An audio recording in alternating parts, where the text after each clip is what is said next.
Hi everyone, good morning. আবার স্বাগত আমার একটি নতুন ভিডিওতে। আশা করি সকলে খুব ভালো আছেন আর সুস্থ আছেন, আর আমরাও বেশ ভালো আছি। আজ হলো শুক্রবার আর এখন বাজে ওই সকাল 10টার মতো। এখন থেকে আজকের ভিডিওটি আমি শুরু করছি। আশা করছি আজকের ভিডিওটি আপনাদের ভালো লেগে থাকবে। তো প্রথমেই আপনাদেরকে জানাই, কারণ আজকে ঠান্ডাটা না আমার অনেকটাই কমেছে, তো সেই কারণে হয়তো আপনারা ভয়েসটা শুনেও বুঝতে পারবেন যে আমার ঠান্ডা লাগাটা অনেকটাই কমেছে, ভয়েসটাও অনেকটা আগের মতো ফিরে এসেছে। তো এটা তো আমার ভীষণই ভালো লাগছে, আর আমার শরীরটাও বেশ হালকা লাগছে আজকে। তো সকাল সকাল নয়, ওই তো 10টা বেজেই গিয়েছে। তো সকাল থেকে সেরকম কোনো ভিডিও করতে পারিনি। তো এখানে এসে তো আর ভিডিও করতে ইচ্ছাই করছে না। সারাদিন তো ওই শুয়ে বসে ওই রকম করেই কেটে যাচ্ছে। তো এখানে তো সেই রকম কোনো কাজ নেই, মায়ের আর ঠাকুমারের তো সেই রকম কোনো কাজ নেই, আর আমরাই বা আর সেই রকম কী বা কাজ করব। তো সেই কারণে ওই যে ঠাম্মা সবজি বানাচ্ছিল, তো সেই কারণে ঠাকুমার সাথে ভাবলাম এই রসুন কটা ছিল, তো রসুন কটাই না হয় ছাড়িয়ে দিই। আজ ওই সব সবজি দিয়ে একটা মাছের ঝোল হবে, তো এই কারণেই রসুনটা লাগবে। তো সেই কারণে ভাবলাম যে রসুনটা না হয় ছাড়িয়ে দিই ঠাকুমার সাথে। আর ওই যে ওইদিকে সোনু আর সোনামা দুজনে মিলে বসে আছে, দিদি আর বুনি। তো ওই সোনামাকে নিয়েই সোনু বসেছিল ওই দিকখানটাতেই। তো মাদের বাড়িতে ওইখানটাতেই প্রথমে রোদটা আসে, তো সেই কারণে সকালের এই মিষ্টি মিষ্টি রোদটি তো নিতে খুবই ভালো লাগে। তো সেই কারণে সোনুকে বললাম যে তোর বুনুকে নিয়ে ওইখানটাতেই বস, তাহলে রোদটিও পাবে আর চুপচাপ বসেও থাকবে। তো সত্য কথা বলতে ওর দিদির কলে বেশ চুপচাপ বসেও ছিল। তো তারপর এই যে মাছ এসেছিলো, তো মা মাছ নিল। তো বড়দি প্রথমে বানাচ্ছিল, তো অনেকগুলোই বাসন হয়েছিল, সবাই মিলে মুড়ি আরে খেলাম। তো তো সেই কারণে বড়দি বললো যে আমি মাছটা বানিয়ে নিই, তারপরে বাসনগুলো ধুয়ে দিচ্ছি।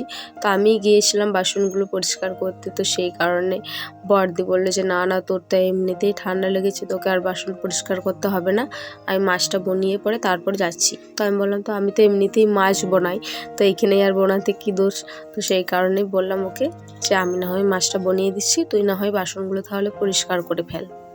আর মাকে ওই যে তেলটি বার করে পিত্তিটি দেখালাম যে মা দেখে নাও, পিত্তিটা কিন্তু বার করে ফেলছি, পরে যদি তেতো লাগে আমাকে কিন্তু দোষ দিও না যে তুই কিন্তু পিত্তিটা বার করিসনি।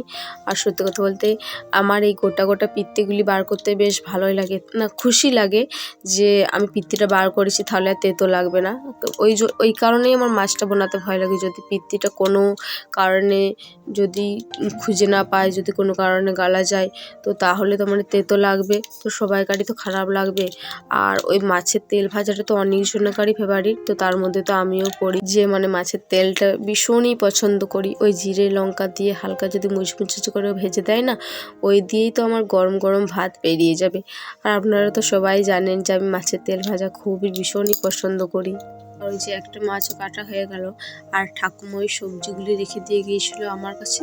তো ঠাকুমা বললো তুই যখন মাছটি ধুতে যাবি ওগুলো না হয় ধুয়ে নিবি। তো আমি বললাম ঠিক আছে, ওইখানে না হয় রাখো, আমি না হয় ওগুলোও ধুয়ে নেবো। তো আমার সব মাছগুলি বানানো কমপ্লিট হয়ে গেছে। আর ওই যে তেলটি ছিল বললাম না, ওই তেলটি একটি ছোটো বাটিতে রেখে দিলাম। তো ওইটা তো আর ধুবো না, এই মাছগুলো না হয় প্রথমে ধুয়ে নিয়ে চলে আসি। তো মাছ হাতে তো আর সবজিগুলো আনবো না, তো সেই কারণে প্রথমে মাছটি ধুয়ে নিয়ে যাব, তারপর না হয় ওই সবজিগুলো নিয়ে যাব।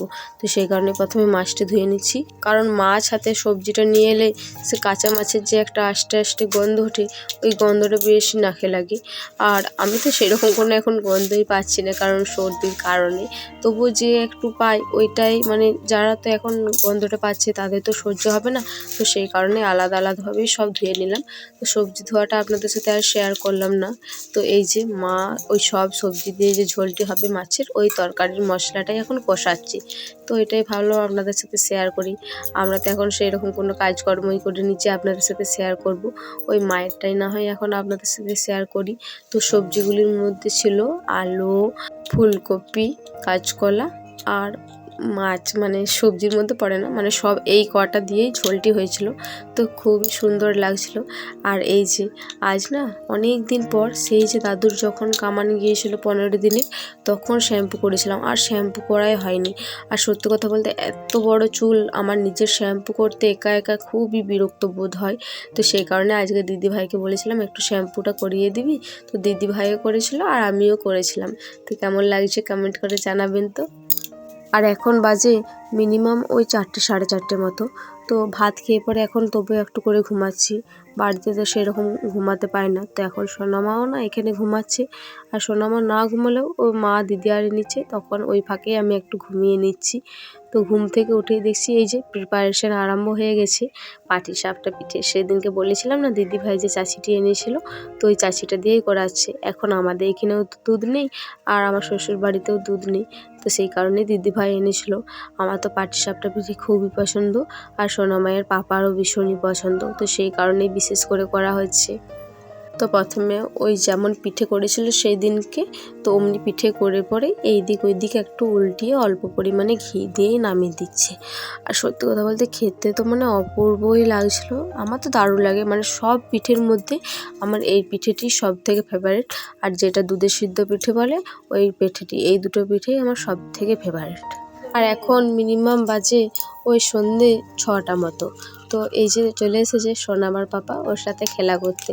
আপনারা হয়তো এই কদিন সোনামার পাপাকে দেখতে পাচ্ছেন না, কারণ আমি তো বাপের বাড়িতে আছি জানেনই, আর ও তো সেরকম খুব একটা আসেনি।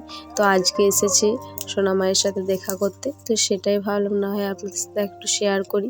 আর দেখুন ওর বাবা এসেছে, আনন্দটা দেখুন।